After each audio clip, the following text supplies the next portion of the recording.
안녕하세요. 지난 안식일에 이어서 참 많은 우리 성도님들 다시 이렇게 하나님의 전에서 만나 뵙게 돼서 반갑습니다. 또 우리 교회 참 어저께 그 주차장 대공사가 있었는데 참 우리 교회는 적재적소에 유능한 인재들이 많이 계셔가지고 뭐 하나 뭐 할 일이 생겨도 다 이 장인들이 다 계셔가지고 걱정할 게 없더라고요. 어저께 참 엄청난 공사를 너무 쉽게 반나절 만에 다 끝내신 걸 보고 참 마음에 감사하고 또 하나님께 더 감사했습니다. 오늘은 그 갑절의 능력이라고 하는 그런 그 제목으로 하나님 말씀의 은혜를 우리가 함께 나누기를 원합니다. 열왕기하 13장 20절 21절을 먼저 읽겠습니다. 하나님의 귀한 말씀 열왕기하 13장 20절 21절입니다. 이 성경 읽다 보면은 좀 이해가 잘 안 가고 궁금한 구절들도 있고 또 짧은 구절이지만은 마음에 오랫동안 그 깊이 인상을 주는 그런 말씀들도 있는데 열왕기하 13장 20절 21절 말씀을 통해서 오늘 은혜를 누리고자 합니다. 열왕기하 13장 20절 21절 제가 읽겠습니다. 엘리사가 죽음에 장사하였더니 해가 바뀜에 모압 도적대들이 지경을 범한지라. 마침 사람을 장사하는 자들이 그 도적대들을 보고 시체를 엘리사의 무덤에 들이 던짐에 시체가 엘리사의 뼈에 닿자 곧 회생하여 일어섰더라. 그 짧은 구절인데 참 뜬금없는 이야기입니다. 이 사건이 도대체 뭘 의미하는지 궁금하기도 하고 어떻게 죽은 사람이 죽은 자의 뼈에 부딪혔다 그래가지고 살아날 수 있습니까? 그 이스라엘 백성들이 그렇게 의지했던 엘리사 선지자가 죽어서 장사 지낸 지 1년이 됐어요. 그 다음에 1년이 지난 지 이제 그 다음에 봄이 되었는데 이 팔레스틴에서는 4월이 되면은 그 곡식이 익어가는 시기입니다. 우리는 가을에 곡식이 이렇게 추수가 되지만은 팔레스틴에서는 이른 비 늦은 비 온 다음에 4월이 되면은 추수를 해요. 근데 곡식이 익어가는 시절에는 항상 누가 쳐들어오냐면은 침략군들이 도적대들이 쳐들어와 가지고 다 된 농사를 갖다가 뭡니까? 약탈해 가잖아요. 그래서 이제 종종 이 도적대들이 와가지고 군량미를 만들려고 이 양식들을 갖다가 가져가 버리는데 이 핵곡식을 이 추수하는 그런 시기가 됐어요. 어느 날 한번 상상을 해보세요. 이 상여 장사 행렬이 이렇게 이제 지나갑니다. 동네에 어떤 사람이 죽었나 봐요. 갑자기 모압 도적대들이 올라와가지고 기습 공격을 하는데 아주 믿기 어려운 그런 사건이 벌어져요. 시체를 장사하려고 행렬을 메고 가는 사람들이 도적대들이 막 칼을 들고 창을 들고 막 쳐들어 올라오니까 어떻게 해요? 화들짝 놀래가지고 그 장례 행렬을 따라가던 사람들은 물론이고 그 시체를 갖다가 어디에다 던집니까? 동굴 그 묘 안에다가 집어 던져놓고 다 도망을 가버리는 거예요. 그리고 내동댕이 쳐진 그 시신이 동굴 안으로 들어갔는데 그 안에 뼈가 있었는데 엘리사가 1년 전에 죽어가지고 남겨놓은 그 뼈가 있었는데 그 뼈에 부딪히면서 시신이 살아난다는 겁니다. 어떻게 상상이 됩니까? 상식적으로. 좀 더 자세하게 이제 이 상황을 재현을 하면은 팔레스틴에서는 야산에 동굴이 많이 있었어요. 우리는 땅을 파가지고 시신을 묻잖아요. 근데 여기는 그 동굴 같은데 돌을 갖다가 제끼고 그 안에다가 시신을 집어넣고 돌로 이제 이렇게 막는 그런 그 동굴 무덤들이 많이 있습니다. 이게 그 지역의 시신을 안치하는 방식이에요.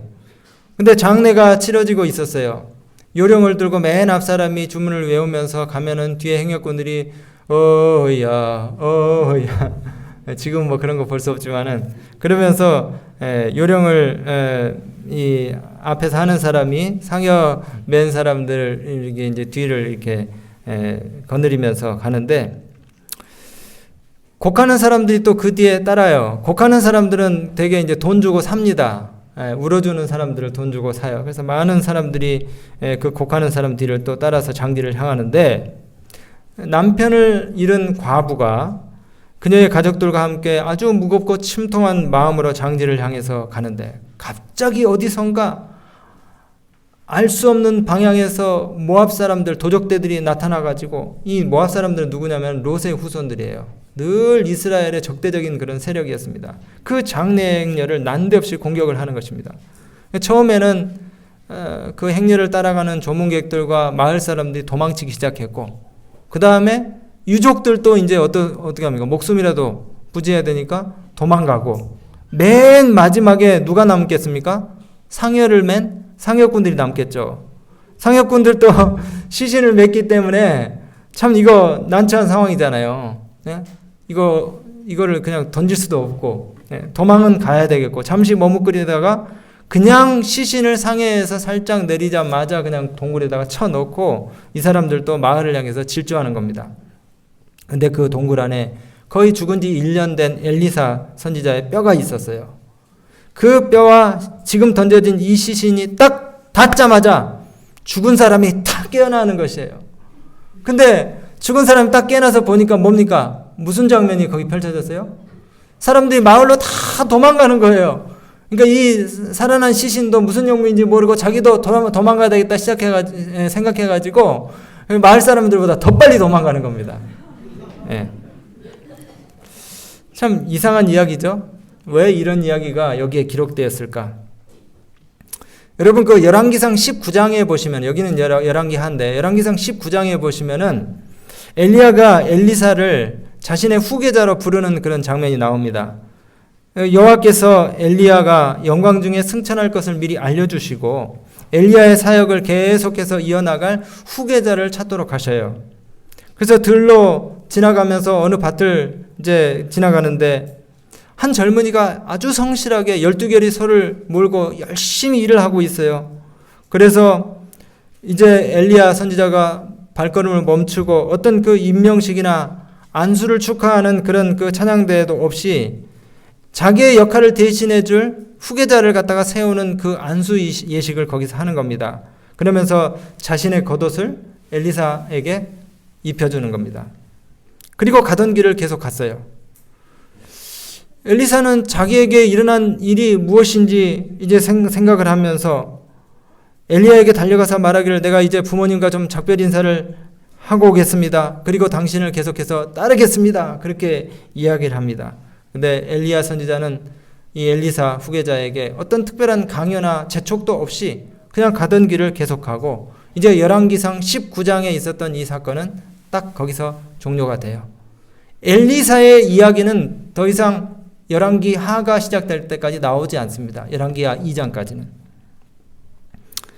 여기 열왕기하 2장을 이제 한번 보도록 하겠습니다. 열왕기상 19장 이후로 엘리사가 이제 어떻게 다시 등장하는지 우리 한번 내용을 보도록 하겠습니다. 열왕기하 2장입니다.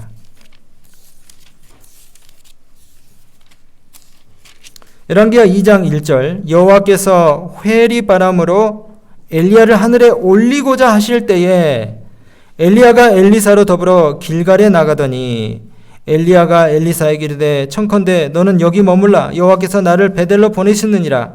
엘리사가 이르되, 여호와의 사심과 당신의 혼의 삶을 가리켜 맹세하노니 내가 당신을 결코 떠나지 아니하겠나이다. 이에 두 사람이 베델로 내려가니. 그리고 우리 7절을 보겠습니다. 7절, 선지자의 생도 50인이 가서 멀리 서서 바라보매 그 두 사람이 요단가에 섰더니 엘리야가 겉옷을 취하여 말아 물을 치매 물이 이리저리 갈라지고 두 사람이 육지 위로 건너더라.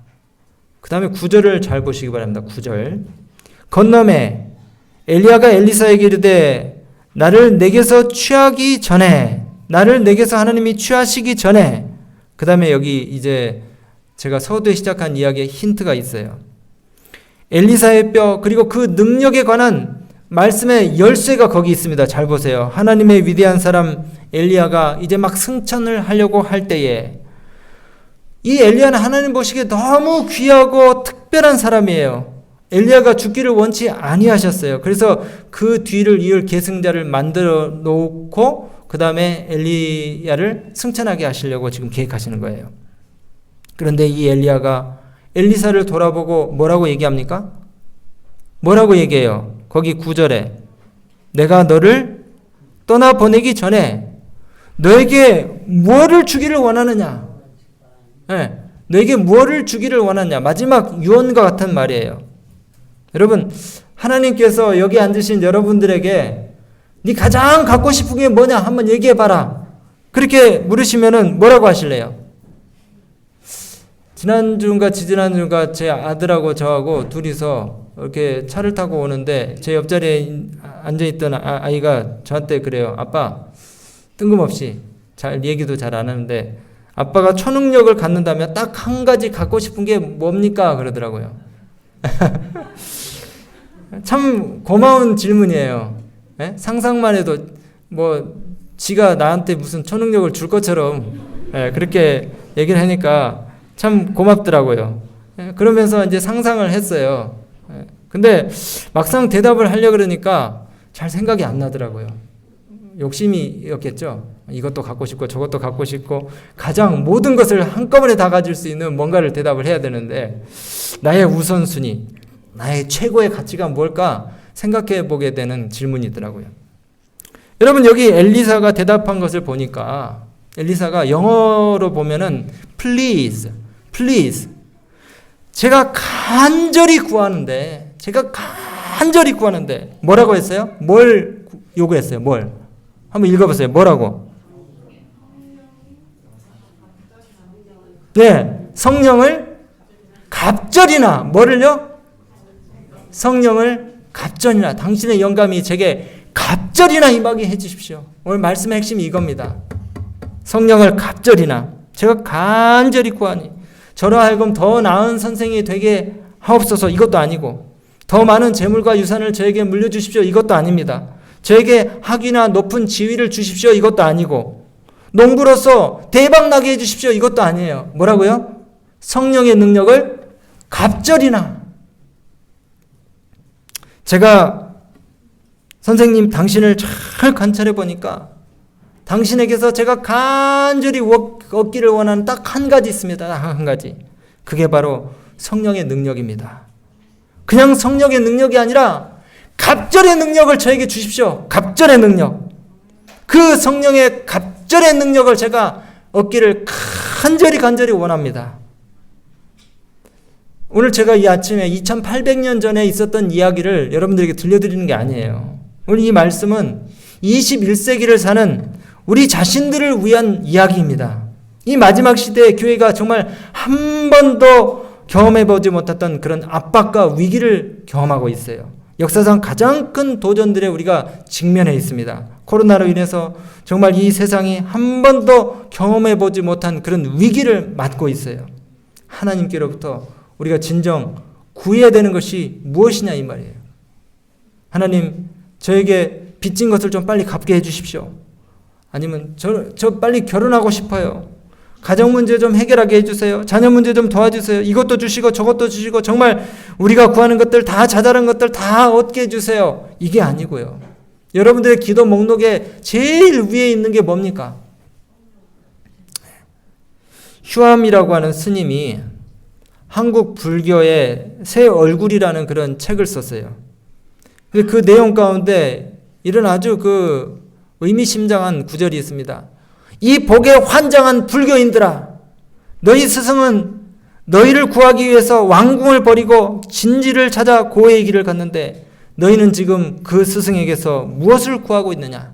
설사 불교 인구가 1300만에서 130명이 된다 할지라도 이 타락한 불교의 기복주의는 깨져야 한다.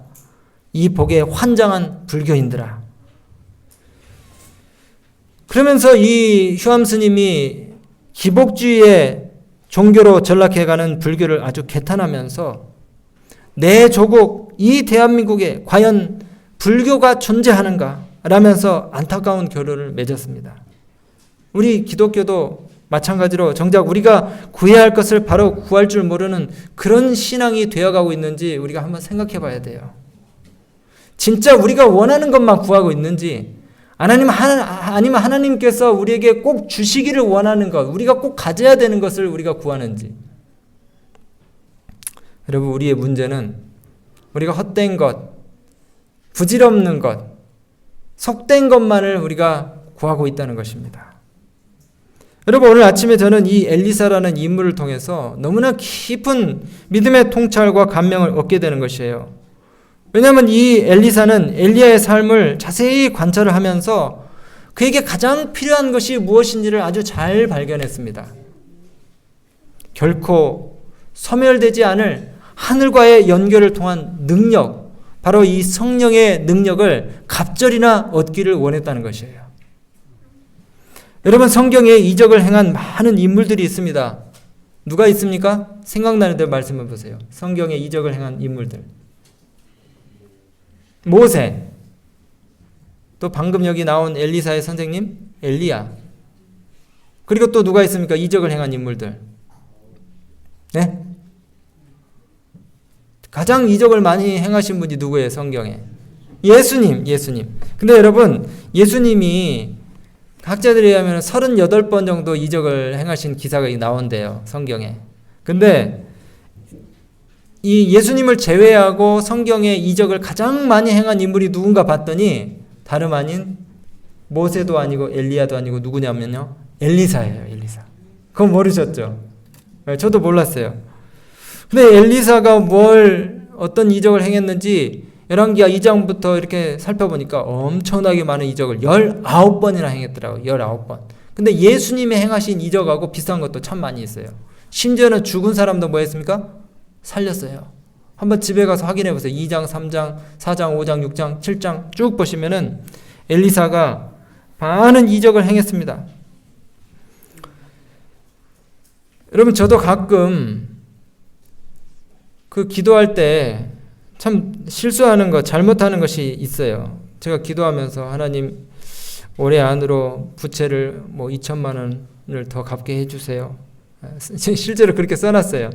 각종 제세금, 공과금 다 빨리 해결하게 해주세요. 우리 센터 사업들 잘 되게 해주시고, 건물 관리 잘하게 해주시고, 또 구도자들, 그 다음에 이것도 하고 싶고 저것도 하고 싶고 침례자도 내고 싶고, 이런 기도 제목들 다 하는데 뭐가 빠졌냐면은 성령을 구하는, 우리 오랫동안 신앙생활 하신 분들은 그 설교 참 많이 들으셨을 거예요. 성령을 구하라는. 그래서 성령 구하라는 그 기도는 빼놓고 구체적으로 이거 얻고 싶고 저거 얻고 싶고 이거 하고 싶고 자녀도 잘 되게 해주시고 부모님 아프지 않게 해주시고 막 했더라고요. 보니까 주님, 저에게 음성을 들려주십시오.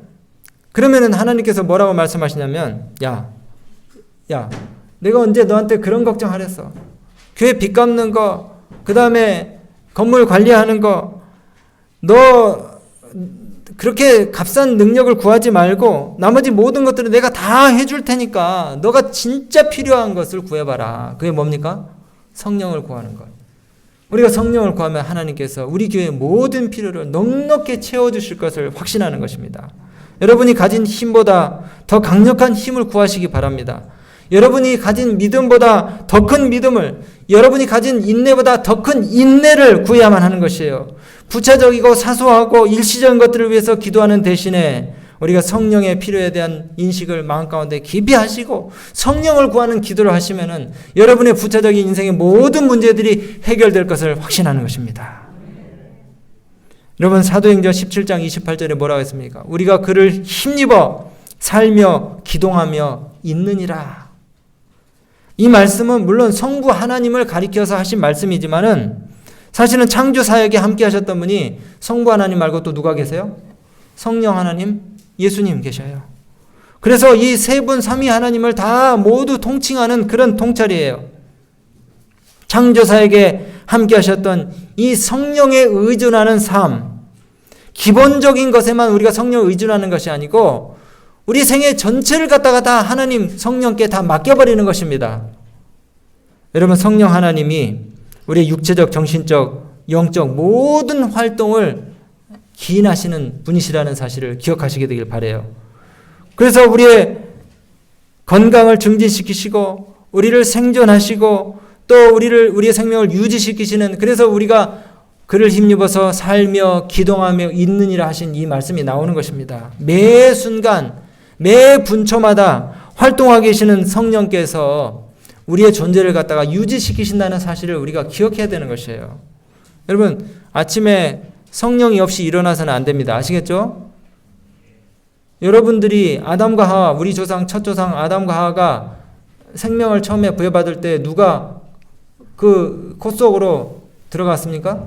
성령께서, 하나님께서 불어 넣으시는 그 호흡이, 그 기운이, 성령의 활동이 이 아담의 코 속으로 들어갔잖아요. 여러분, 그래서 우리가 아침에 일어날 때 그 능력을 경험해야 되는 것입니다.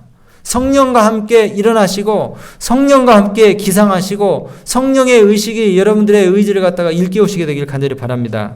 우리가 성령의 활동이 없이는 우리의 손가락을 오므렸다 펼다도 할 수 없다고 그렇게 생각하시길 바라요.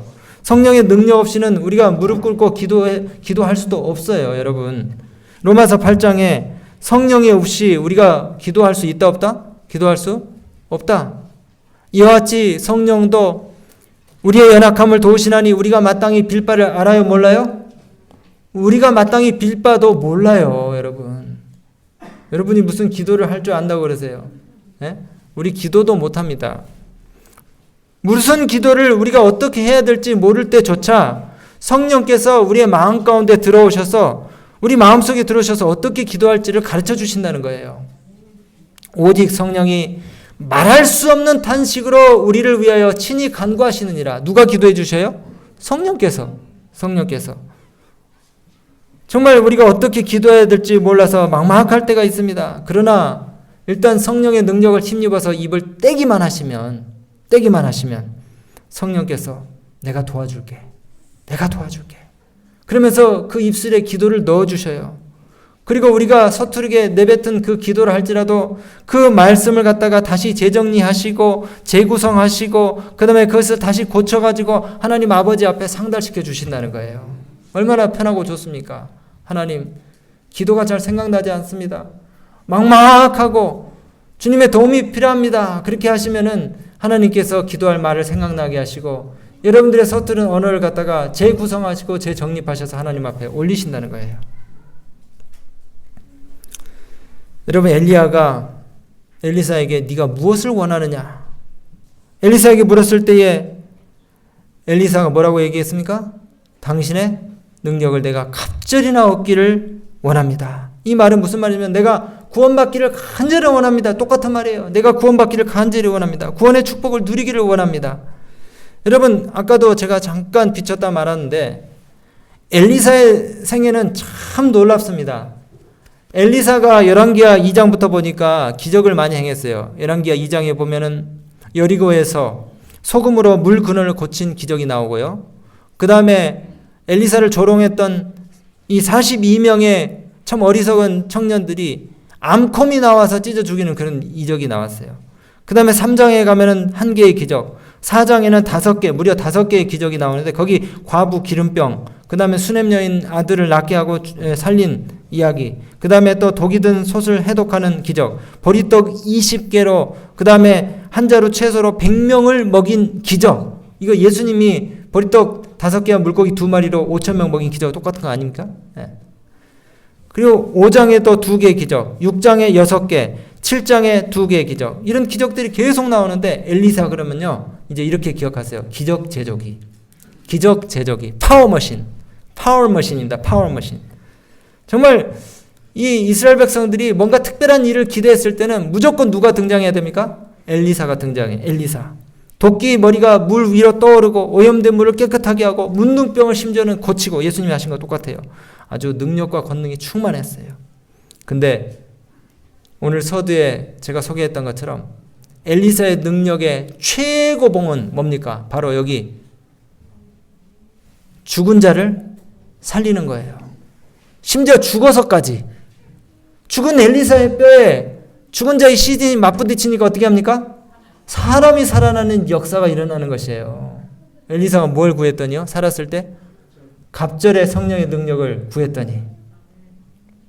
오늘 저는 말씀 마치면서 여러분, 우리 신앙의 능력은요, 우리의 자아가 죽어야 나옵니다. 저는 어저께 우리 우문영 집사님 설교 말씀을 듣고 마음에 굉장한 감동과 교훈을 얻었어요. 여러분 금요일 저녁에 교회에 꼭 나오셔서 이런 말씀의 은혜들을 누리시기 바랍니다. 이 우리의 능력은, 신앙의 능력은 자아가 죽어야 돼요. 자아가. 내가 그리스도와 함께 십자가에 못 박혔나니 그런즉 이제는 내가 산 것이 아니요 내 안에 그리스도께서 살아야 되는 것이에요. 오늘 제가 정말 이 점을 여러분들에게 꼭 깨닫도록 해주고 싶어서 오늘 말씀을 기도하면서 준비했습니다. 여러분 진짜 그리스도인은 죽은 자여야만 합니다. 죽어야 돼요. 자신에 대해서 죽어야 되고 죄에 대하여 죽어야 되고 세상에 대해서 죽어야 되는 것이에요. 우리 자신들이 아무것도 아니라는 사실을 우리가 깨달아야 되는 것입니다. 우리는 그냥 걸어다니는 시체, 엘리사의 죽은 뼈와 같이 정말 아무것도 할 수 없다는 사실을 우리가 절감하면서 인정하면서 그렇게 사는 존재들이 되어야 되는 것이에요.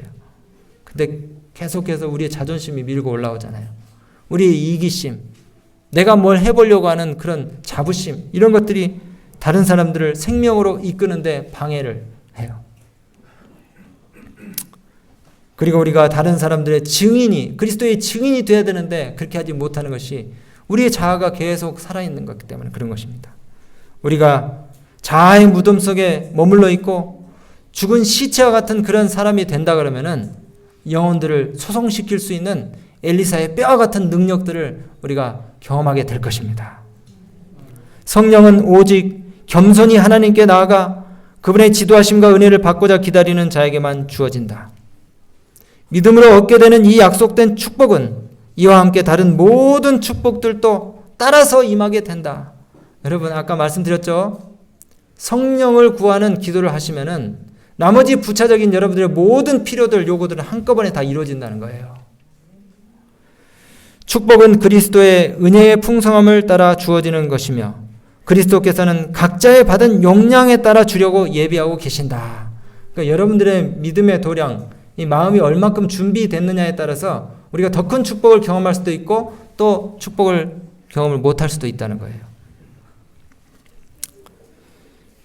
여러분 우리의 자아를 완전히 물속에 장사 지내고 그리스도와 함께 새로 일어났던 이 침례의 경험을 하신 것을 여러분들이 기억하시게 되길 바랍니다. 그 경험을 반추하시면서 우리의 자아가 머리를 내밀 때에 예수님 앞에 굴복하시고 성령의 갑절의 능력을 엘리사처럼 구하시게 되길 바라요.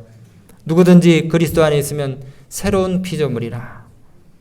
내가 그리스도와 함께 십자가에 못 박혔나니 갈라디아서 5장 22절의 고백이 오늘 아침 우리 모두의 고백이 되시기를 간절히 바랍니다. 그리고 하루가 시작될 때 무릎을 꿇고 이렇게 기도하세요. 주님, 저를 죽여주세요. 제가 완전히 죽게 해주세요. 제 가장 연약한 부분은 불신입니다. 당신을 신뢰하지 못하는 제 자신을 걷어가시고 제가 주님을 정말 의지하도록 저를 붙들어 주세요. 그러면서 엘리사가 원했던 갑절의 능력이 제게 오늘 임하게 해주세요. 그렇게 기도하시게 되길 바랍니다.